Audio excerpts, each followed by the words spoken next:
A devoted farmer vanished without a trace. Left behind was only his running tractor and a field that refused to grow.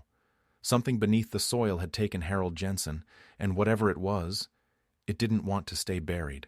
But when his son Paul uncovered a signal no one could explain and a door that shouldn't exist, the truth clawed its way back. And just wait until you hear the final twist of this mystery, when justice rose from the dirt in the most terrifying way imaginable. Harold Jensen's boots were still by the door when Marlene came downstairs that morning. Jacket gone. Thermos, too. She didn't worry. Harold was always up before dawn, always on the tractor by 5. She sipped weak coffee and stared out the window at the mist settling over the field. The fence line shimmered in the haze like it was bending. By 8:30, the phone rang. It was Roy, their neighbor. Harold's tractor's just sitting out by the back field. Engine's running. Ain't nobody in it. She drove out herself. The gate was open. Not broken. Open. Like someone had swung it out and never closed it. His boots weren't there. Just mud. And the sound of the engine coughing like it didn't want to be alone. Sheriff Dell came by an hour later. Walked the whole fence line. Boot prints lead out, then vanish. No dragging? Marlene asked. Nope. No slip in the mud? Nothing. Then he walked through. She whispered. Sheriff looked up. Through what? She didn't answer. They sent divers to the river, dogs to the woods, even brought in a helicopter. Nothing. Not a thread of clothing. Not a scent trail. Just silence. At the funeral service, they didn't bury anything. No body, no casket. Just a framed photo on a folding table and a pastor who kept looking over his shoulder. Marlene stopped sleeping in their bed. Left it perfectly made. Never touched his side again. She cooked for 1. Cleaned for 2. Talked like he was still upstairs. Mom, Paul said after 6 months, you need to go. Sell the house. Come stay with us. He's not done here, she said. That land never let go of anything before. Why would it start now? Then came the night of the fire. She smelled smoke before the alarms went off. Ran barefoot across gravel to the barn. Flames shot through the roof. The cows were gone. Every single one. Doors weren't broken. Fences untouched. Just ash. And in the middle of the stall, a single hoofprint burned into the floor. But the sheriff said, there were no animals inside, Marlene. Must have wandered off before the fire caught. They don't wander, she said. A week later, she left her first letter. Folded, handwritten, placed on the top rail of the fence. Harold, garden's still dry. I dug out the west patch again. Still no worms. She wrote every Sunday, and the letters never moved. Not until year 4. That spring, she stepped out to find the last note gone. The wind hadn't taken it. No rain, no footprints. Just gone. She smiled. He's still reading. Paul came back that summer. Walked the field himself. This patch isn't dead, he muttered. It's sealed. He dropped a seed in the dirt. Next day it was black. Not burned, not eaten, just dead. He brought in soil experts. One of them dug 6 feet down, then stopped. His hand trembled when he held up what he found. A rusted nail, too long to be fencing, bent at both ends, covered in ash. You ever bury anything here? No, Marlene said, but something buried us. Paul sold the land in 1992. The new owners plowed the field, bought fresh seed, installed irrigation. The entire West Square failed. Every year. Nothing grew. Until one night in 2004, Marlene, now in assisted living, got a call from the new farmer. Ma'am, I know this sounds strange, but were you the one who used to write letters? Marlene froze. Why? Because one showed up today. In my mailbox. No stamp. Just your name at the bottom. And the envelope smells like wet hay. What did it say? It just said, don't turn the soil. He hung up. Marlene didn't sleep that night. She sat by the window until dawn. And when the sun rose, she whispered, you never left, did you? But the only answer was wind, and the field, still flat, still silent, still waiting. Dr. Lila Granger rewound the footage again. Pause. Frame forward. Pause. Again. Her hands shook, but she kept clicking. The image never changed. Harold Jensen, mud-caked, eyes wide, standing rigid by the fence, mouth open like a scream that never made it out. Behind him the field glowed green-black, like algae under UV. But this wasn't water. It was earth, Iowa dirt that shouldn't exist. She opened her laptop logs. Nothing. No source, no sender. The file hadn't downloaded, it appeared. Paul stood behind her. That's him. She turned. How can you be sure? I've seen that face in 100 photos, but never that look. She scanned the metadata again. Still blank. She clicked Properties, and her screen turned black. A voice whispered through her speakers. Turn around. She jumped, looked behind her. Nothing. Paul's voice was low. We shouldn't be in here. We're not, she said. Something else is. She yanked the hard drive and stuffed it in her bag. We're going back. To the field? No. To the start. They drove in silence. At a diner off Route 20, she made a call. Dr. Amir Chen, Berkeley. He worked with DARPA in the 90s. He'll know what that signal was.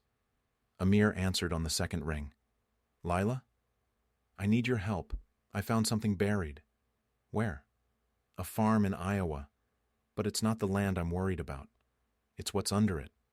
He hesitated. Does it move? She froze. What did you say? You heard me. He hung up. Back in the car, Paul gripped the steering wheel like it might snap. We dig tomorrow. I don't care what we find. I'm done waiting. Lila didn't answer. That night she reviewed the soil data again. The isotopes weren't just unusual. They were impossible. Ratios not seen on Earth, and buried in the data stream. Pulse signals, binary patterns, not random. A message. She decoded the first line. It read, "Do not break the surface." Her breath caught. A second line appeared. "The roots remember." She slammed the laptop shut. Paul stared at her. What now? I think the field is alive. He laughed once. That's insane. Not alive like a tree, alive like a system, like memory, and we triggered something. I just want my father back. You might not like what you find. Paul stood. We go at dawn. She didn't sleep, just watched the window until the sun burned over the horizon. The next morning they reached the edge of the field. The square was still there, flat, dead. Lila's equipment beeped. Movement. Below. Paul dropped to his knees, shoveling. After 20 minutes, he hit something. Metal. Smooth. Not rusted. Not corroded. Lila cleared a patch. A perfect circle embedded in the soil. An indentation. Like a hatch, she whispered. Paul ran his fingers over a groove.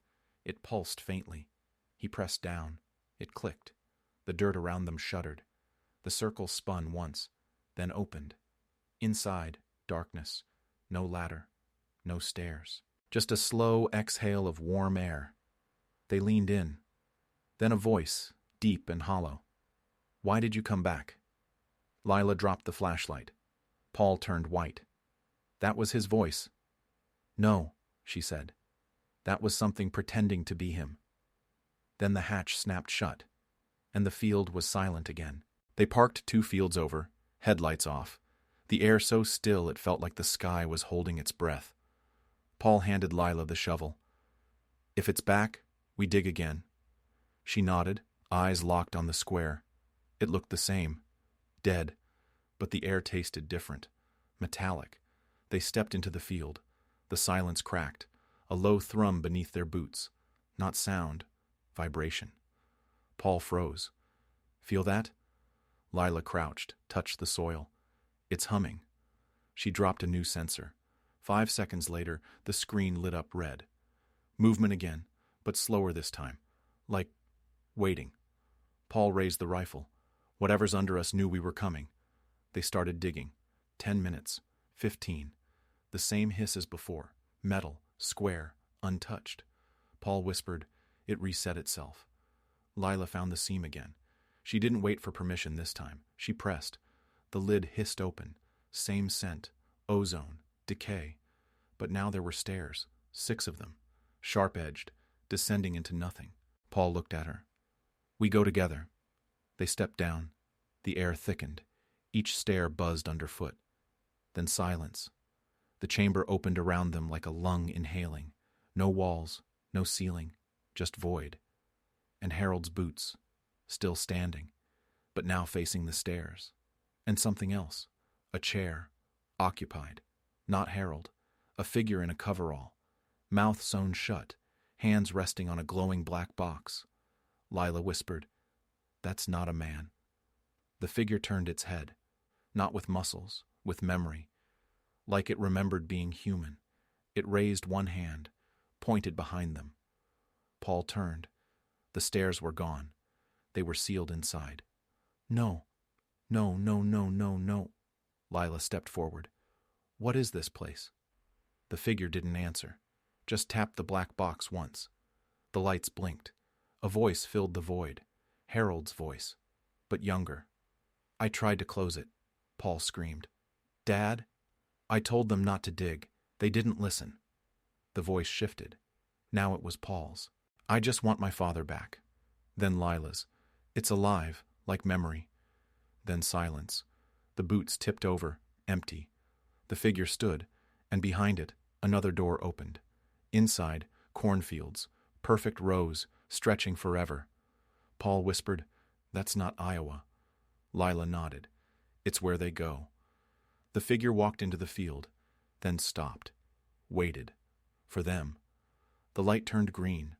Paul stepped forward. Lila grabbed his arm. "What if we can't come back?" He looked at her. "What if he's in there?" Then the door began to close again, and they had 1 second left to decide. Paul didn't knock. He kicked Lila's door in. 2 weeks, no calls, no login pings, no activity. She hadn't vanished. She'd stepped out of reality. Inside, the apartment was cold, fridge open, food untouched, the bed perfectly made. But on the desk, 1 envelope, his name scrawled in black. Inside, a Polaroid. Harold, standing in the square, same age, same jacket, same haunted stare. But behind him, fingers, long, reaching, curved like roots. And a note, "Don't follow me. He's alive, but not the same." Paul burned it in the sink, then drove straight through the night. By morning, the fence line was in view, but the pasture wasn't. In its place, rows, corn, towering, impossibly symmetrical. He stepped through. No rustling, no insects, not even dust. Each stalk identical, every leaf perfectly mirrored. At the center, a scarecrow, his father's jacket, his father's hat, but the mouth sewn shut, and the eyes moving. "Why didn't you leave the gate closed?" The voice didn't come from the head, it came from the earth. Paul stepped back. The stalks rustled, finally, but against the wind, backwards. He dropped to his knees, dug into the dirt. It wasn't soil, it was layered ash. Each handful released a scent: hay, blood, copper, and something else, burnt ozone.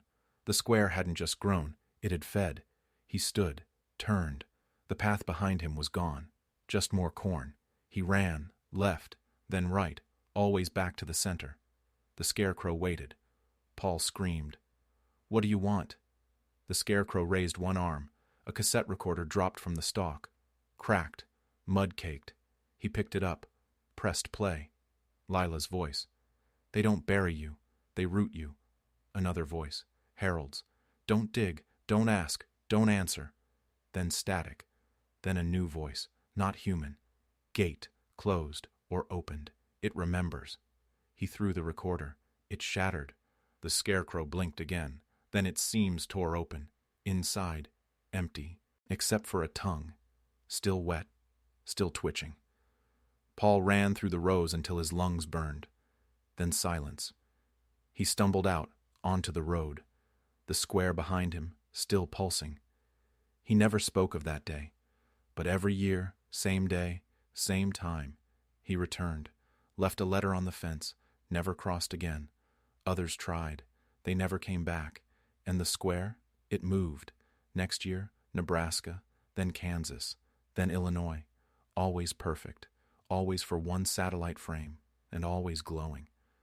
Paul watches the sky now, counts the passes. He keeps a map with pins. The pattern isn't random. It's a spiral, closing in, on something. And when it does, he knows. It won't stop. So what would you do? If your father was calling from a place that shouldn't exist, and your name was the next one in the soil?